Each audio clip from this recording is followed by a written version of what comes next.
Punk changed everything, as well as celebrating DIY ethos and anti-musicality. From 1977 onwards, certain things were just instantly uncool. Hippie values, long hair, and liking bands like Led Zeppelin, Deep Purple, or Bad Company. Doing any one of these things, especially coming from the punk scene, was a treasonous act, at least according to the British music press. So when in the mid-80s, the cult quickly cycled through punk, goth and psychedelia to become a long-haired, hard-partying blues rock band, their desire to live life loud was active rebellion. This is New British Canon, and this is the story of She Sells Sanctuary.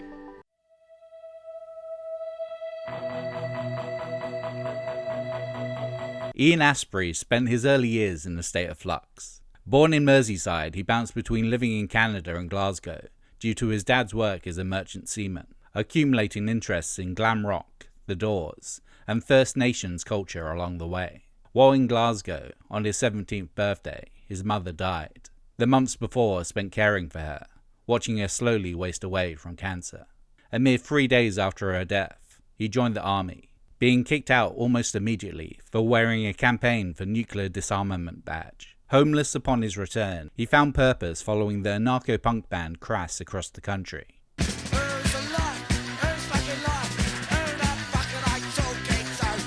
On his travels, he found and then started living in a punk commune in Bradford, where he joined the positive punk group, the Southern Death Cult, in 1981. Almost immediately, the Southern Death Cult were ones to watch, catapulted onto the hype train after some promising shows, supporting London punk foot soldiers, Chelsea. Slightly less than a year after their first show, and 2 months before their first single, a mohawked Astbury was on the cover of NME, with feature writer Paul Morley's words buzzing them to be the band Joy Division never became. With that came a nervous self-assurance.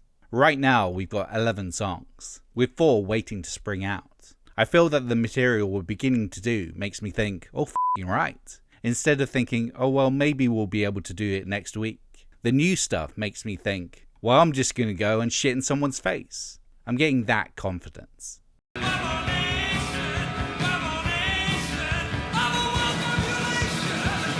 Their single and support shows with Bauhaus and Theatre of Hate soon followed, as did an offer of a $100,000 deal with CBS. But the pressure, the expectation was too much. The group imploded in February 1983 after Astbury called it quits. And though the Southern Death Cult were over, Astbury's new endeavour with the slightly less wordy moniker Death Cult was just getting started. In a way, this new group was a low-stakes post-punk supergroup, bringing together Astbury, bassist Jamie Stewart and drummer Ray Mondo from Ritual.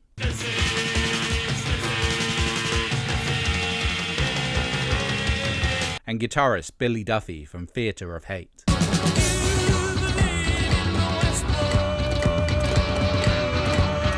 Having witnessed Astbury on stage when their 2 former bands toured together, Duffy instantly saw his rock star potential. Ian came on with his mohawk and moccasins, his bells and self-made chaps, doing that weird little dance across the stage he used to do. And when he opened his mouth, it was the loudest thing I heard in my life. There's something in the DNA of the legendary performers like Robert Plant and Mick Jagger. They're born, not made. Ian Astbury is one of those. Though other members, especially drummers, would pass through, Astbury and Duffy would be the creative core of the band moving forward. Stealing most of the previous band's name lent the new group some momentum, staying with the label Beggars Banquet via the sub-label Situation 2. But creating their own identity would take time. Death Cult's first shows were in Norway, half-consciously replicating Jimmy Page's strategy of rebranding the New Yardbirds into Led Zeppelin in Scandinavia, away from the spotlight of the British press. Though Duffy had been in bands since 1978, including the Nosebleeds with a young Morrissey, he'd always been hired because he looked good. He'd never written songs before, but worked with Astbury on songs he'd salvaged from the dying days of his previous band. Songs like Ghost Dance and God's Zoo were consciously post-punk, with moments of Killing Joke, The Banshees, and Bauhaus.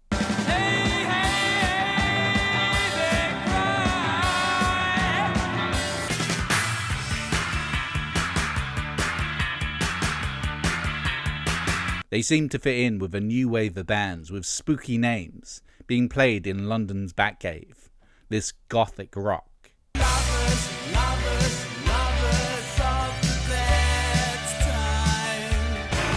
Now I found everything behind. I had a weird dream, watch me don't touch. I had a weird dream, I'm taking it away. Do not tell you, do not tell you.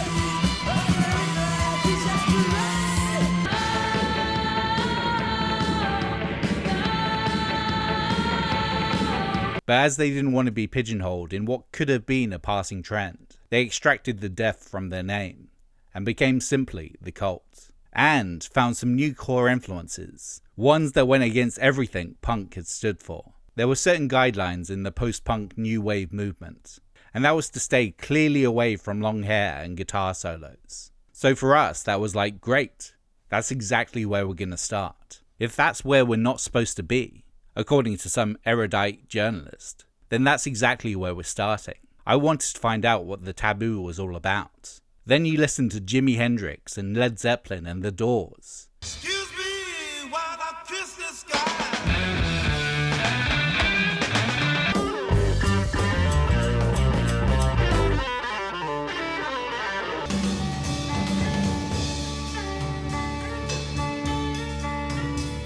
And suddenly it's like, what is this? We're not supposed to listen to this? You're kidding me. The Cult's first album, Dreamtime, was rushed to release in August 1984. Mid-transition into the band they would become, Asprey is still rocking his indigenous-inspired look, and yet to transform into something closer to The Doors' Jim Morrison. Further vestiges of his former band showed themselves in Spirit Walker and A Flower in the Desert, both played live by the Southern Death Cult.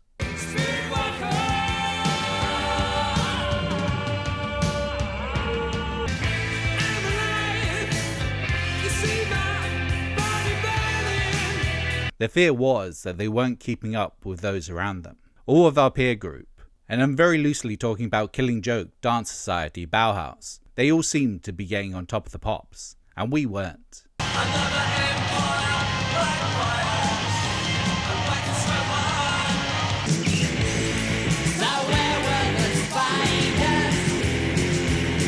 There was this pressure to come up with a hit. Dreamtime as an album was cobbled together because our manager said the promoters in Europe really don't want to book you because you don't have an album.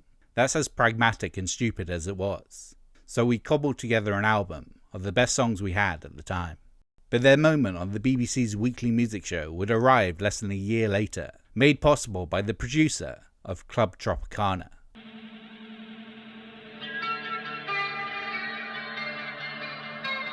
For the next step, the band wanted to work with producer of the moment, Steve Lillywhite, known for his big drum sound with the likes of XTC, the Psychedelic Furs, and Big Country.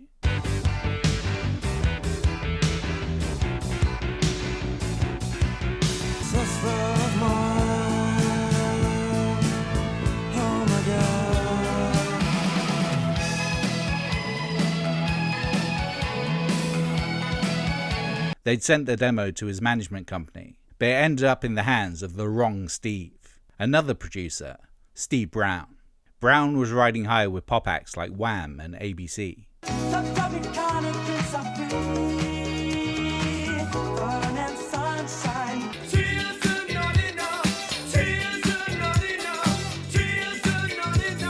But was desperate to relive his early rock and roll glories, engineering for Wizzard, Thin Lizzy and the Boomtown Rats. Previewing the tape, Brown discovered a promising jam, with a riff that reminded him of Neil Young's Old Man, unceremoniously placed midway through side 2.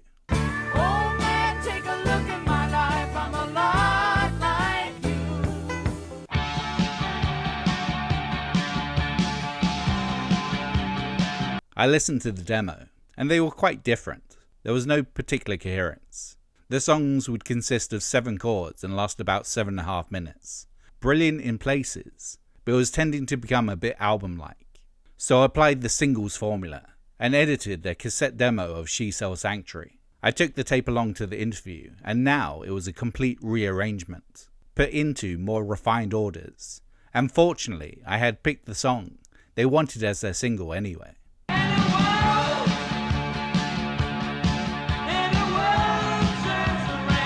She Sells Sanctuary was an assortment of disparate ideas forced into a whole, its bassline taken from the earlier Cult song, Spirit Walker.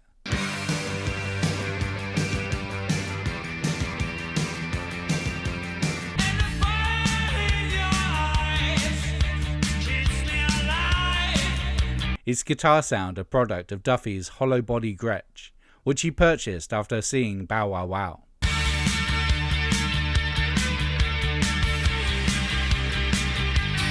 With its drums being a danceable midpoint between the Banshees and John Bonham.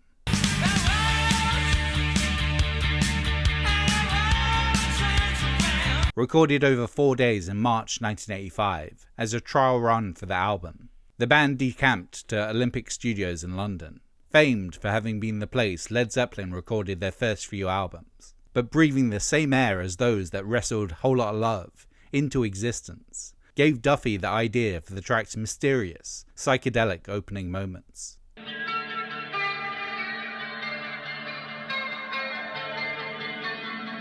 I was in there during She Sells Sanctuary, and I found a violin bow, and I started to play the guitar with the bow, like Jimmy Page. I did it to amuse Asprey, who was in the control room, and in order to make it sound weirder, I just hit every pedal I had on the pedal board. Then once I stopped banging the strings and doing all that, I played the middle section of the song, which was kinda a pick thing with all the boss pedals on.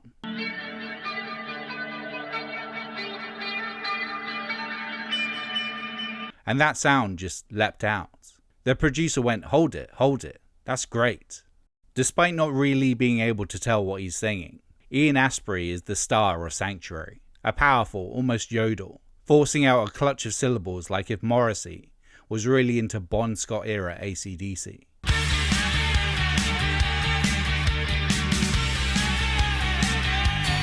In theory, the song is about the healing energy and spiritual protection one can find in a woman's arms.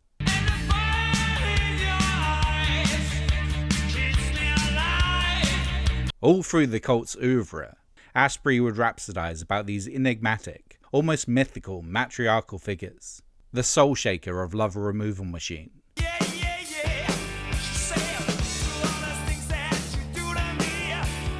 the devil angel of Lil Devil,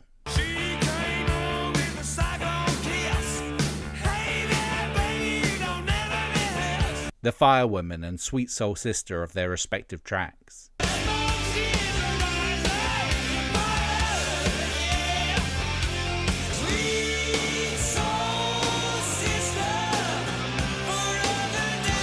But the eponymous she of Sanctuary was the starting point.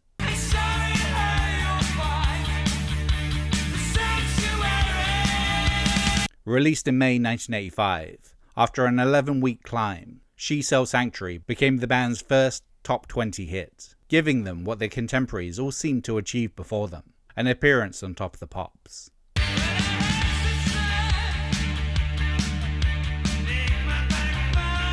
Amongst the repackaged soul, bleep blooping syntax, and Madonna of 1985, the song stood out. Here was a track that wielded the primal, sexual energy of a loud f***ing guitar, refreshed from the 1980s.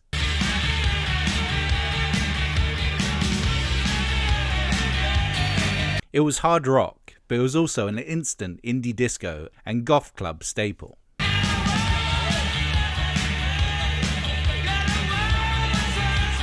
And Asprey and Duffy, with their striking visuals, were rock star ready. During the song's ascent, and because of their Top of the Pops infamy, the pair managed to slot in and smooze, with a bunch of present and future legends, at the London half of Live Aid. What a place to be recognised. We eventually got to go backstage, and we met people like Bono and Roger Daltrey and Freddie Mercury. There were so many people that knew who I was, because this song was in the charts. So here we are in a room with people like Bowie, people I'd loved and admired, and they knew who we were. I thought it was quite overwhelming. And then I ended up going back to Brixton on the tube, thinking, what just happened? But that is not to say that everyone was happy with the band's newfound success. Many that had been fans of the Southern Death Cult hated this new direction, seeing it as a betrayal of their punk roots. Led Zeppelin, The Doors, AC/DC To them, this was everything Sid Vicious had died to save them from. I remember going out when She Sells Sanctuary got in the charts, and some kid came up and punched me right in the face at a concert. There was so much hatred in his eyes, and all that was because we came from the streets in Brixton. We came from punk rock, and I think this guy saw us as breaking the code, by not pretending we couldn't play our instruments, or for having success.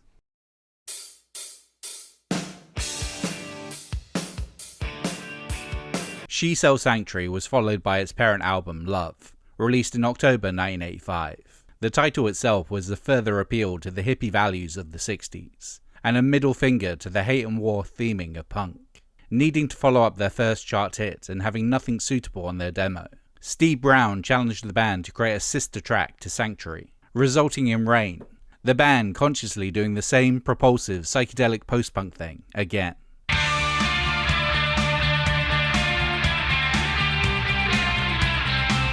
As calculated as that may have been, it worked. Rain peaked at number 17 on the UK singles chart.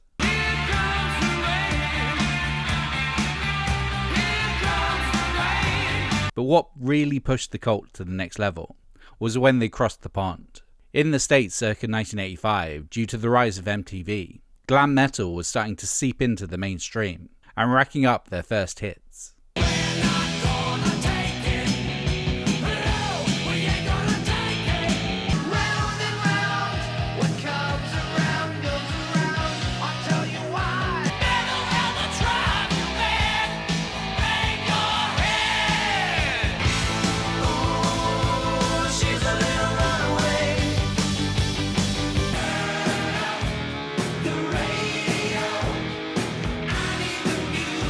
But overall, it was a country more devoted to and appreciative of hard rock than Britain was. We went to America to tour Love, and suddenly we're exposed to a broader range of music. The stuff we listened to at home, Free, Bad Company, Led Zeppelin, was actually on the radio, and the people we encountered in America really embraced us. In Britain, we felt very much under the jackboot of journalists who'd never gotten over punk rock.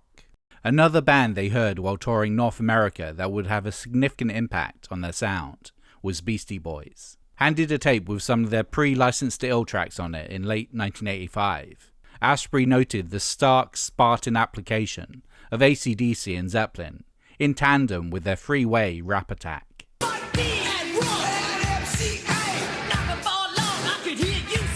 So after having recorded most of their follow-up album with Steve Brown, they felt that his layered psychedelic production wasn't exactly what they wanted, at least not again. So they decided to track down the guy that produced the Beastie Boys. The idea was we'd go to New York and remix one track with hip-hop producer Rick Rubin. Instead, we redid the song completely, and it sounded really exciting. Rick asked us, "Do you guys want to make English pussy music, or do you want to rock?" When it's thrown down like that, in New York, you're like, we want to rip the speakers out. The management and record company flew out to hear what we were doing. When we told them we were re-recording the whole album, their faces went white. Absolute horror. The band scrapped the Steve Brown version, which would eventually be released via a handful of EPs and B-sides, before being issued in its entirety as Peace in 2013.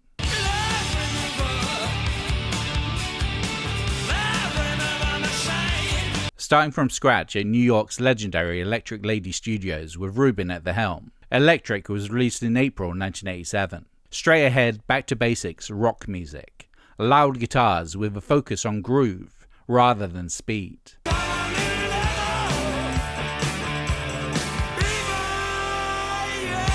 Removing the spandex and hairspray from contemporary pop metal. First single, Love Removal Machine, kicks out against the deadening aspects of modern life, materialism and personal prostitution.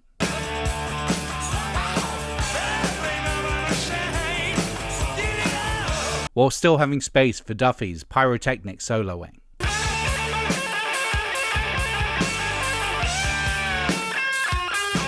Lyrically, Asprey was able to express himself in terms beyond the Jack Daniels and large-breasted women obsessions of glam metal.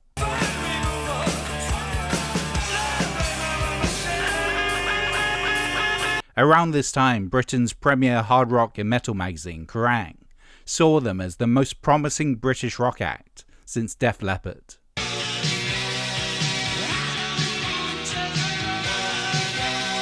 Love had often crept over the line between influence and theft. For example, the descending chords of Phoenix, recalling Dazed and Confused.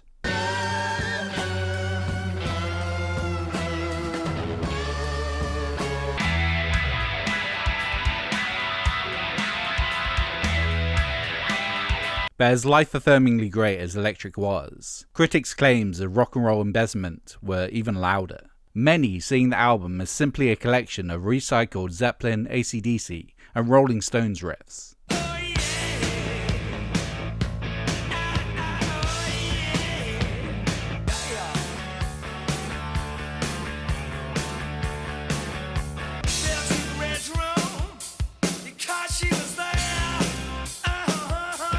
But then, what is more proof of the Zeppelin influence than stealing other people's work for your own purposes? I'm being abused, I'd be better off dead. I've been dazed and confused for so long, it's not true. The album's shockingly meh cover of Steppenwolf's Born to Be Wild further worsened the British press opinion of the cult.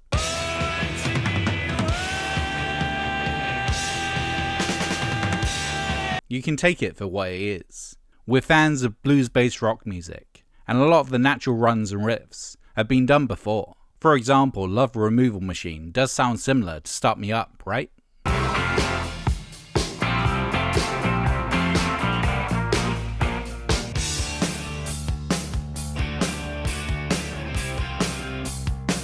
But we didn't listen to Start Me Up and say, yeah, that's what we want. Besides, as soon as the song kicks in, it doesn't sound anything like it at all.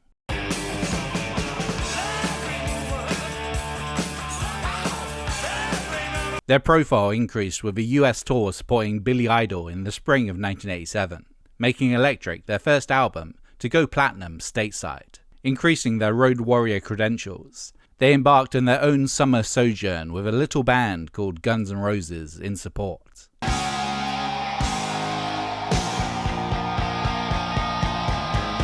A band who had just released Appetite for Destruction, and the world hadn't yet caught up.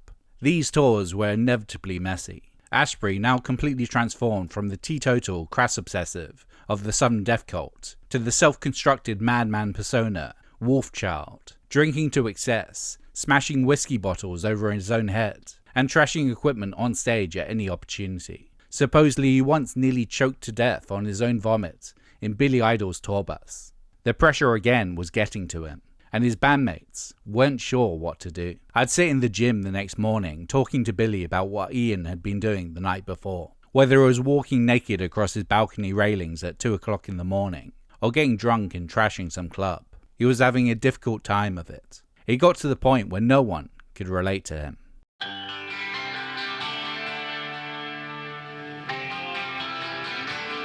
This behaviour wasn't sustainable. By the end of the Australian tour, they had run out of instruments to smash and run up a bill of £25,000.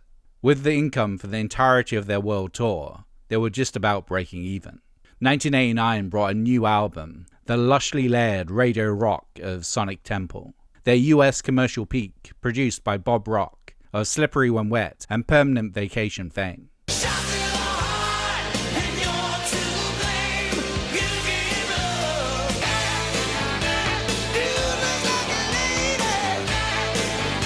Led by modern rock number 2 single, Firewoman.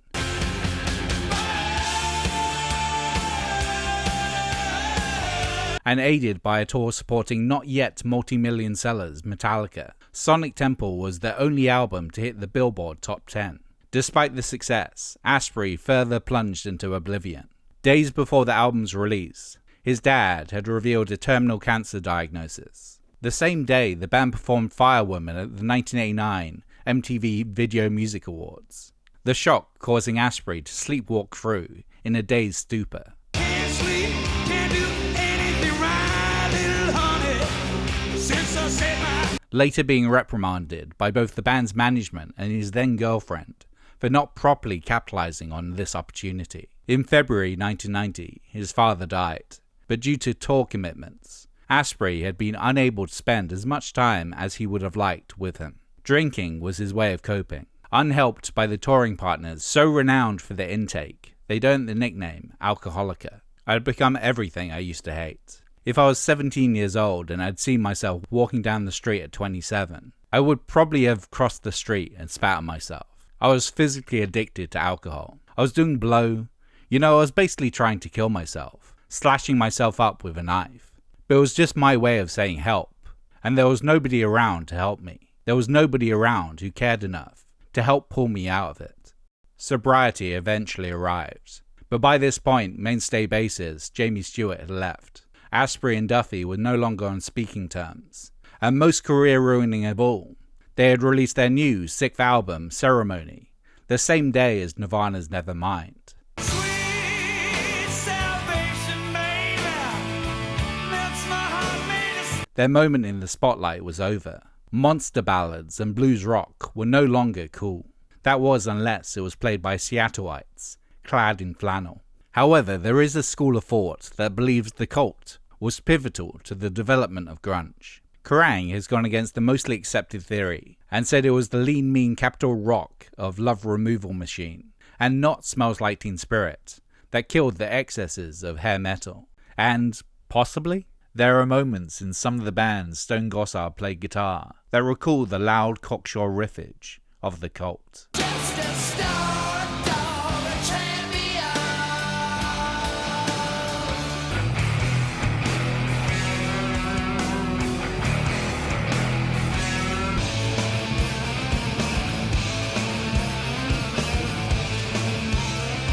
And though the obvious reference point for Chris Cornell's almighty belting vocal is Robert Plant, maybe it's actually Ian Asprey.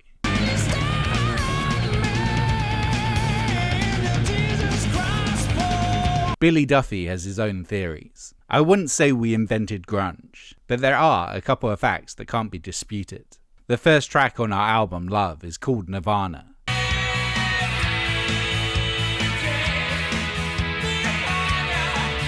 And the only city that She Sells Sanctuary was a big hit on the radio was Seattle. Also, if you look at the first scene in Pearl Jam's documentary 20, they're at the back of the Cult gig trying to get in. More obviously, because of the Cult, British bands started getting back to wielding guitars as weapons of mass destruction for the first time since the start of the new wave of British heavy metal, being unafraid to rock. Baby, you're mine. I'm the groover. Walk into my heart, you got your soul amazing, baby. Oh, it's 7 o'clock, time for the party. Baby, please don't go. Is there some more I used to be? That's when love walked in through my door.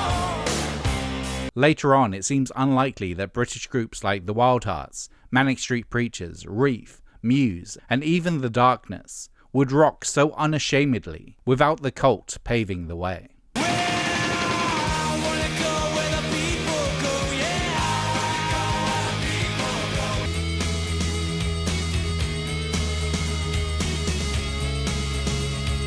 Take you away.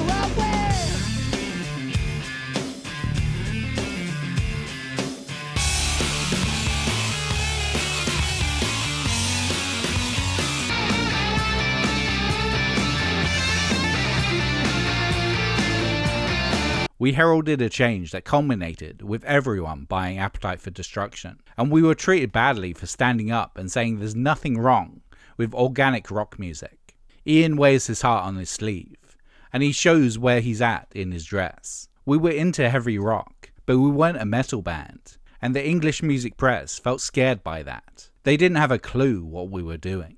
The Cult broke up in 1995 after Duffy left, but they have since returned and have released music on par with the 80s peak.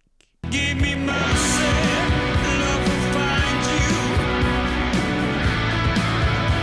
you. In 2023, they even did a run of shows as Death Cult, playing some stuff from their post-punk and psychedelic phases for the first time in years, in celebration of 40 years of Asprey and Duffy first getting together. And that's the great thing about the Cult. They expertly straddled the line. Punks, goths, indie kids and rockers all having their moment with the band.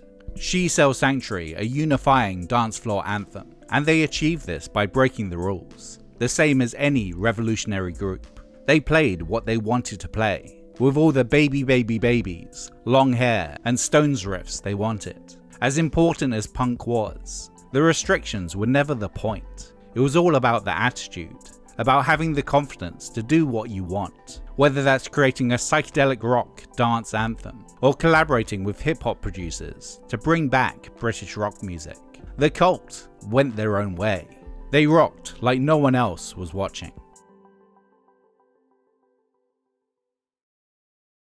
Thanks for watching. So do you think The Cult had a significant impact on the formation of grunge? Comment down below what you think. If you like this video, like, subscribe, and why don't you also maybe watch another one? There's many other goth adjacent new British canons. You should check them out. As always, I'd like to shout out this month's new top tier supporters over on Patreon. Honky Tonk, Ralph F11, and Yuri Belosakowski. And thanks to everyone else that supports me. And I'll see you in 3 weeks' time for a rumination on sea life.